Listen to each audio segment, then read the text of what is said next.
Assalamualaikum warahmatullahi wabarakatuh. Perkenalkan, kami dari kelompok 3 kelas A Teknologi Pendidikan 2020 beranggotakan Azmi Askiati Abdillah, Muhammad Oka Augusta, Muhammad Alfat, dan Wafa Nabila Sofyan. Di sini kami akan menjelaskan teori-teori dalam komunikasi. Bismillahirrahmanirrahim. Di sini saya Wafa Nabila Sofyan akan menjelaskan 3 teori komunikasi. Yang pertama, ada teori kognitivisme. Yang kedua, ada use and gratification theory atau teori kepuasan dan kegunaan. Dan yang terakhir ada teori humanisme. Yang pertama, teori kognitivisme. Teori kognitivisme mempunyai asumsi dasar bahwa setiap orang telah mempunyai pengalaman dan pengetahuan yang tertata dalam struktur kognitif. Menurut Piaget dan Monster, struktur kompleks dari bahasa bukanlah sesuatu yang diberikan oleh alam dan bukan pula sesuatu yang dipelajari oleh lingkungan. Struktur tersebut lahir dan berkembang sebagai akibat interaksi yang terus-menerus antara tingkat fungsi kognitif si anak dan lingkungan yang lainnya. Oleh sebab itu, teori kognitivisme menyatakan bahwa belajar disebabkan oleh kemampuan menafsirkan peristiwa atau kejadian yang terjadi di dalam lingkungan. Teori kognitivisme mempunyai kelebihan yaitu menjadikan siswa lebih kreatif dan mandiri, serta membantu siswa memahami bahan belajar secara lebih mudah. Kekurangan dari teori kognitivisme yaitu teori ini tidak menyeluruh untuk semua tingkat pendidikan dan sulit dipraktikkan khususnya di tingkat lanjut. Yang kedua, ada use and gratification theory. Use and gratification theory yang dikemukakan oleh Blumer, Pirouzis, dan Katz pada tahun 1974 ini menyatakan bahwa penggunaan media memainkan peranan aktif dalam memilih dan menggunakan media. Penggunaan media menjadi bagian yang aktif dalam proses komunikasi yang terjadi serta berorientasi pada tujuannya dalam media yang digunakannya. Asumsi dasar dari teori ini menyatakan bahwa khalayak sudah aktif dan tidak lagi sebagai penerima pasif atas apa yang diberikan oleh media massa. Use and gratification theory memiliki kelebihan yaitu memfokuskan perhatian pada individu dalam proses komunikasi massa. Yang kedua, respek pada kemampuan intelektual dari pengguna media. Yang ketiga, mempelajari media sebagai bagian dari kehidupan sehari-hari, dan kelebihan yang terakhir yaitu menyediakan alasan yang berguna dalam proses adaptif terhadap media baru. Kekurangan dari teori ini yaitu bergantung pada analisis fungsional, tidak dapat dengan mudah memberi petunjuk ada tidaknya efek, dan banyak konsep fungsinya subjektif karena tidak dapat di. Yang terakhir ada teori humanisme. Teori humanisme ini menganggap bahwa setiap siswa sebagai objek pembelajaran memiliki alasan yang berbeda dalam mempelajari bahasa. Tujuan utama dari teori ini adalah untuk meningkatkan kemampuan siswa agar berkembang di tengah masyarakat. Sesuai dengan apa yang dikatakan oleh Nismia pada tahun 1977, the deepest goal and purpose is to develop the world presence within a human society. Sesuai dengan asumsi dasar dari teori humanisme, bahwa manusia selalu mempunyai kebutuhan untuk berkembang dan maju. Manusia selalu berusaha memenuhi kebutuhan yang lebih pokok terlebih dahulu sebelum berusaha memenuhi kebutuhan lainnya. Kelebihan dari teori humanisme yang pertama yaitu dapat diterapkan untuk materi yang bersifat pembentukan kepribadian, perubahan sikap, dan analisis fenomena sosial. Yang kedua, menjadi manusia yang bebas, tidak terikat oleh pendapat orang lain dan mengatur kepribadiannya secara mandiri dan bertanggung jawab. Dan yang ketiga, terjadi perubahan pola pikir, perilaku, dan sikap atas kemauan sendiri. Sedangkan kekurangan dari teori humanisme yaitu pemahaman yang kurang jelas dapat menghambat pembelajaran. Kebebasan yang diberikan cenderung disalahgunakan dan sukar diterapkan dalam konteks yang lebih praktis. Sekian dari saya. Terima kasih. Assalamualaikum warahmatullahi wabarakatuh. Materi selanjutnya adalah teknologi digital. Teknologi digital adalah peralatan atau teknologi yang dioperasikan menggunakan sistem bilangan biner yang dikomputerisasi. Sistem yang didasari dari bentuk informasi sebagai nilai numeris 0 dan 1 yang mengidentifikasikan simbol-simbol untuk proses informasi yang mudah, cepat, dan akurat. Beberapa contohnya yang sering kita gunakan yaitu komputer, smartphone, dan internet. Perkembangan teknologi digital dibagi menjadi 4 revolusi, yaitu yang pertama revolusi industri 1.0. Dimulai pada abad ke-18, diawali dengan penemuan mesin uap. Mesin uap menjadi kekuatan utama yang mendorong terjadinya revolusi industri. Yang kedua yaitu revolusi industri 2.0, dimulai pada abad ke-19. Penemuan listrik yang dapat disambungkan ke mesin merubah tingkatan produksi sehingga memunculkan istilah mass production yang berarti produksi massal. Yang ketiga yaitu revolusi industri 3.0 dimulai pada abad ke-20 awal. Era digitalisasi mulai muncul dan diaplikasikan pada industri dengan memanfaatkan komputerisasi dan robot. Yang keempat yaitu revolusi industri 4.0 dimulai pada tahun 2011. Dalam revolusi industri ini, penggunaan robot dan komputerisasi ditingkatkan dengan menggunakan teknologi internet, cloud, artificial intelligence, blockchain, sensor, dan lain-lain.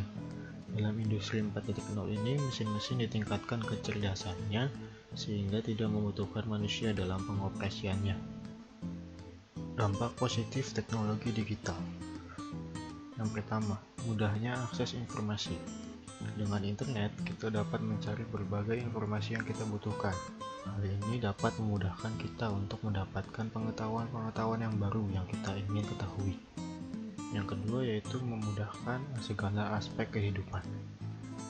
Kegiatan jual beli lebih mudah dilakukan dengan adanya teknologi digital, khususnya internet. Kita dapat membeli barang tanpa harus keluar rumah. Teknologi digital juga memudahkan kehidupan kita dengan adanya smartphone.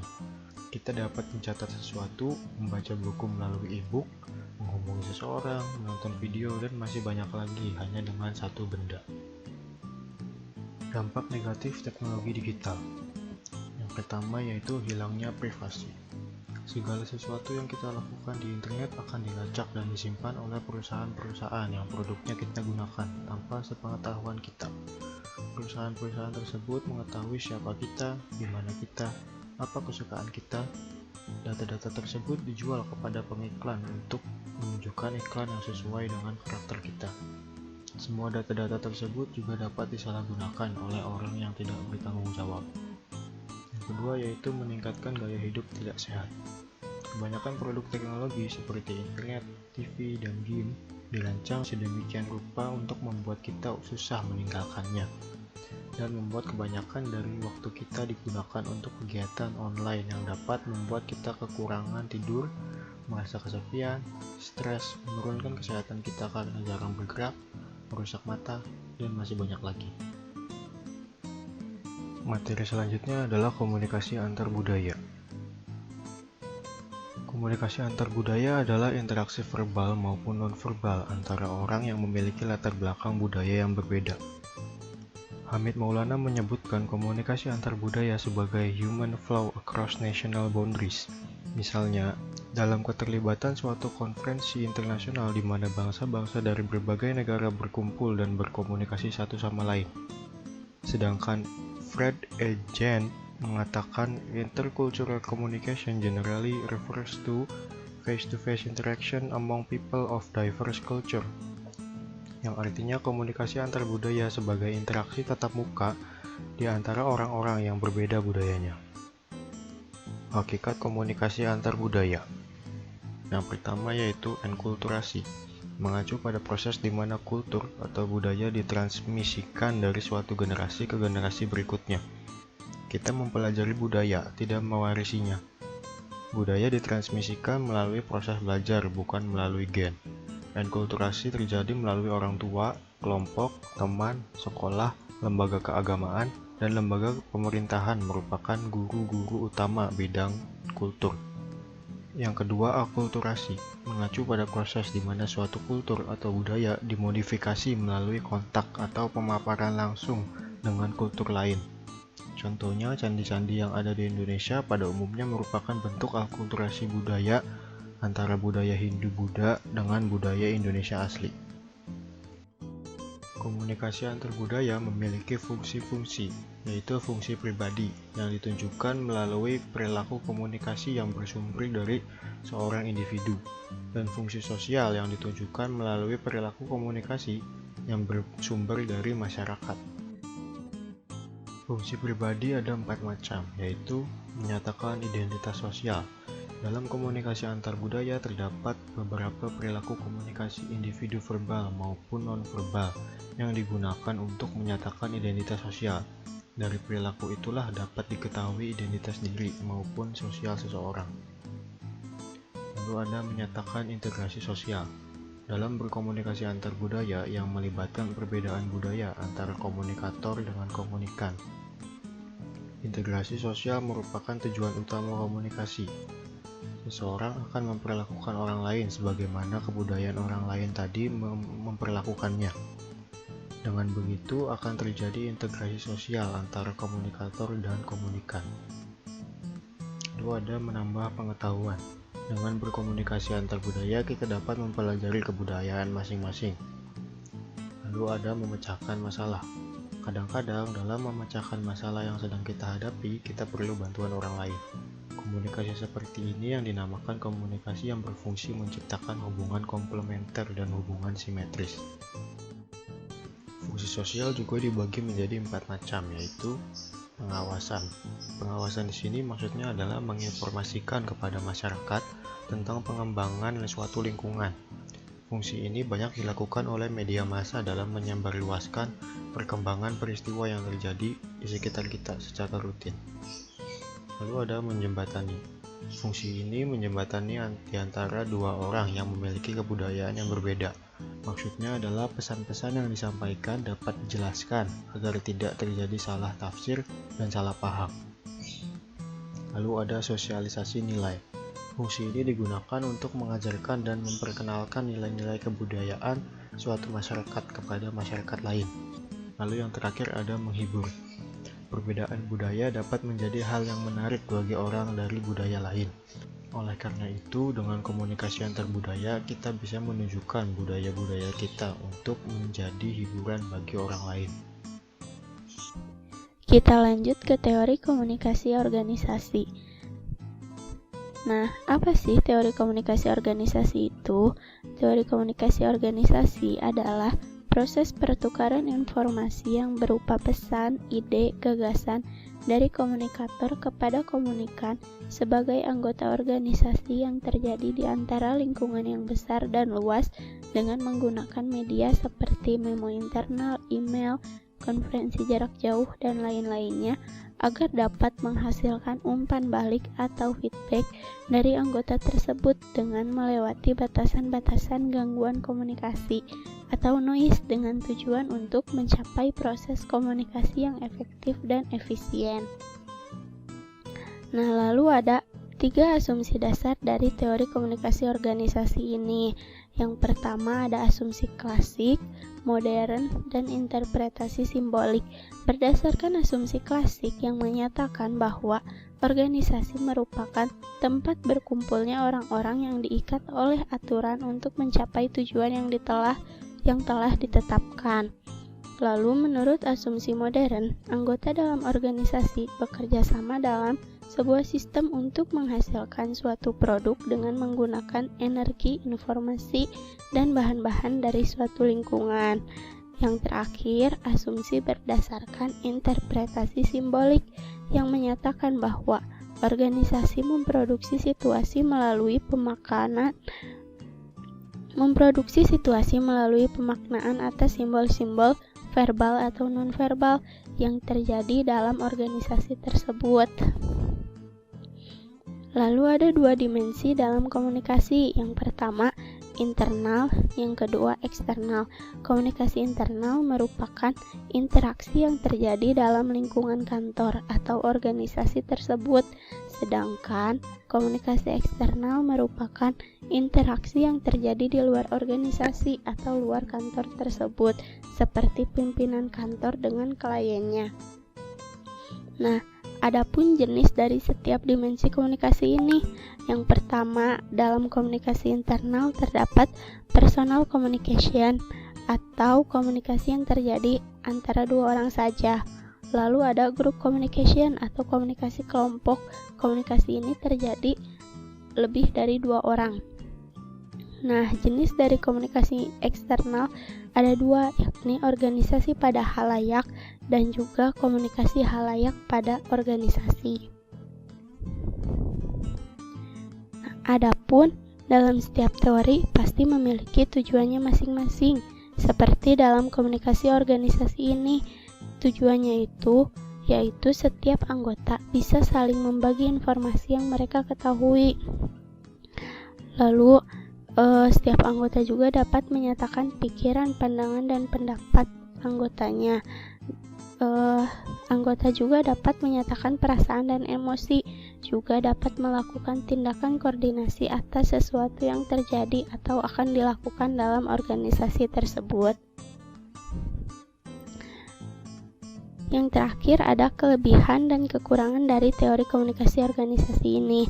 Kelebihan yang dapat menguntungkan tiap anggotanya, diantaranya dapat membangun hubungan yang kuat antar anggota, lalu bisa melahirkan gagasan komunikasi sehingga menghasilkan ide dan inovasi dalam sejumlah bidang. Kelebihannya juga dapat mewujudkan kerja tim yang kuat, dan komunikasi ini dapat menjadi duta pelanggan. Selain kelebihan dalam komunikasi organisasi, terdapat juga kekurangannya yang meliputi hambatan teknis, hambatan semantik, hambatan manusiawi, hambatan sosio-antropisikologis, dan juga hambatan ekologis. Yang selanjutnya ada teori budaya. Teori budaya ini dalam komunikasi mengacu pada kajian budaya seperti definisinya pada A Dictionary of Cultural and Critical Theory pada tahun 2010, yakni teori budaya disebut juga dengan kajian budaya yang merupakan salah satu tradisi penelitian yang meneliti konteks budaya sebagai hal yang penting untuk memahami media secara lebih akurat. Adapun yang menjadi objek teori budaya dalam komunikasi adalah budayanya sendiri. Jadi budaya itu diartikan sebagai teks dan kehidupan yang dijalani sehari-hari dan bukan sebagai objek yang memiliki nilai seni yang tinggi. Karakteristik teori budaya yang dikemukakan oleh Ziauddin Sardar dan Borin van Loon pada tahun 2002, yaitu teori budaya bertujuan untuk menyelidiki berbagai macam persoalan yang didasarkan pada praktek kebudayaan dan kaitannya dengan kekuasaan. Yang kedua, tujuannya meliputi pemahaman terdapat budaya di dalam semua bentuknya yang kompleks dan menganalisis konteks sosial politik di mana budaya tersebut memanifestasikan dirinya. Karakteristik yang ketiga yaitu teori budaya dalam komunikasi atau kajian budaya adalah sebuah kajian atau analisis dan tindakan atau kritisme politis. Yang keempat, teori budaya dalam komunikasi memiliki komitmen terhadap evaluasi masyarakat modern dan tindakan politik radikal. Dan karakteristik yang terakhir yakni teori budaya dalam komunikasi juga berusaha untuk membongkar dan mendamaikan pengotakan pengetahuan dan mengatasi perpecahan antara bentuk pengetahuan yang tersirat dan objektif. Yang selanjutnya terdapat 5 konsep dalam teori budaya, yaitu budaya, teks, makna, ideologi, dan hegemoni. Nah, dalam konsep budaya ini merupakan sebuah konsep yang kompleks yang merujuk pada berbagai nilai, kepercayaan, praktek sosial, aturan, dan asumsi yang mengikat pada sekelompok orang. Budaya juga dapat dipelajari melalui teks atau praktek yang dilakukan di kehidupan sehari-hari. Teks ini secara luas diartikan sebagai isi media massa tradisional seperti jenis-jenis program, televisi, internet, dan buku.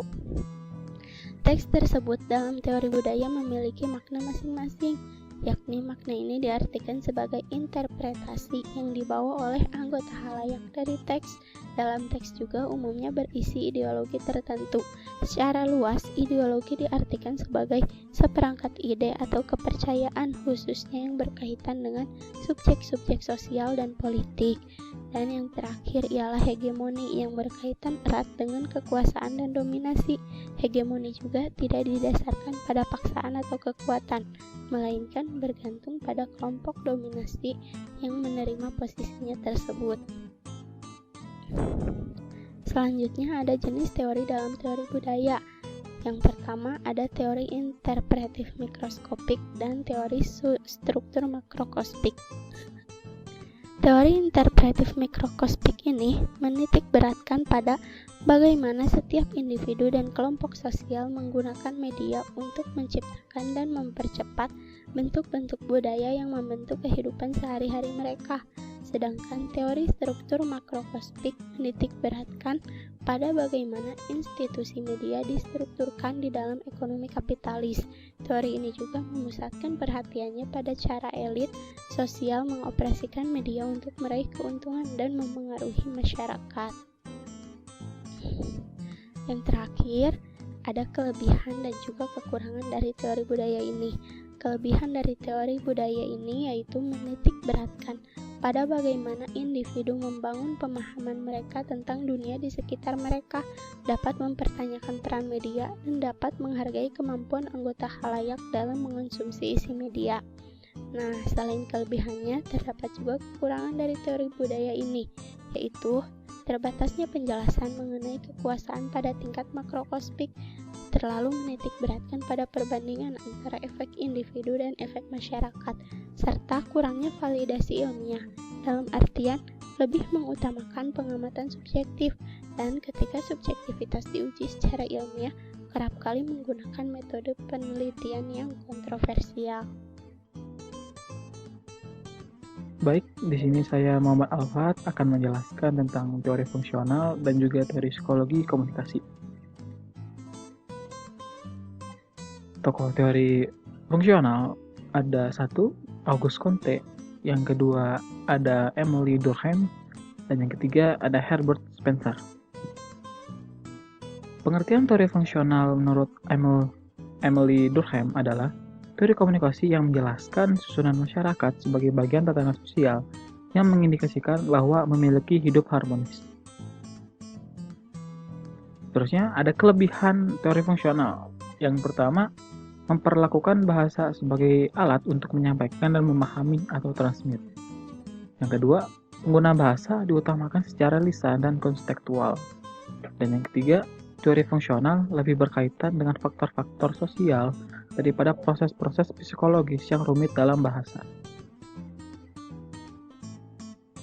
Ada kekurangan teori fungsional. Yang pertama, penganut teori ini cenderung memaksakan pada tingkatan di mana masyarakat bersifat harmonis dan stabil sehingga bisa berjalan dengan baik. Yang kedua, teori ini berlaku kaku dalam melihat perubahan, terutama yang berasal dari luar. Dan yang ketiga, dengan terlalu melebih-lebihkan harmonisasi dan meremehkan konflik sosial.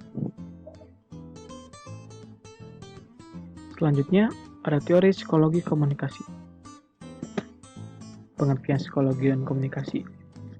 1. Psikologi berasal dari perkataan Yunani psyche yang artinya jiwa dan logos yang artinya ilmu pengetahuan. Yang kedua, ada komunikasi. Komunikasi adalah suatu proses memberikan signal menurut aturan tertentu. Sehingga dengan cara ini, suatu sistem mendapat didirikan, dipelihara, dan juga diubah. Yang kedua, ada sejarah ilmu psikologi. Sebelum psikologi berdiri sebagai ilmu pengetahuan pada tahun 1879, psikologi atau gejala-gejala kejiwaan dipelajari oleh filsafat dan ilmu faal atau ilmu fisiologis. Yang kedua, Thales pada tahun 624-548 yang dianggap sebagai bapak filsafat. Thales mengartikan jiwa sebagai sesuatu yang supranatural. Yang ketiga, filsuf lainnya adalah Anaximenes yang mempercayai bahwa jiwa itu ada dan berasal dari udara. Yang keempat, filsuf yang berperan penting dalam perkembangan psikologi adalah Socrates, Plato, dan Aristoteles. Selanjutnya ada hubungan psikologi dan komunikasi. Psikologi berusaha melihat komunikasi dalam kaitan perilaku manusia dan mencoba menyimpulkan proses kesadaran yang menyebabkan terjadinya perilaku itu. Komunikasi di sini cenderung dibahas dalam konteks sosial. Itulah sebabnya karena psikologi telah memiliki disiplin ilmu tersendiri yang khusus menganalisis peristiwa sosial secara psikologis, atau yang disebut psikologi sosial. Selanjutnya ada kelebihan psikologi komunikasi. Yang pertama, kesenangan dalam mengakrabkan. Yang kedua, dapat mempengaruhi sikap. Dan yang ketiga, hubungan sosial yang terjalin dengan baik. Ada kekurangan. Satu, penyampaian yang diberikan tidak selalu benar, sehingga sering menimbulkan kesalahpahaman. Yang kedua, tidak terdapat hubungan kepercayaan. Dan yang ketiga, komunikasi tidak jelas.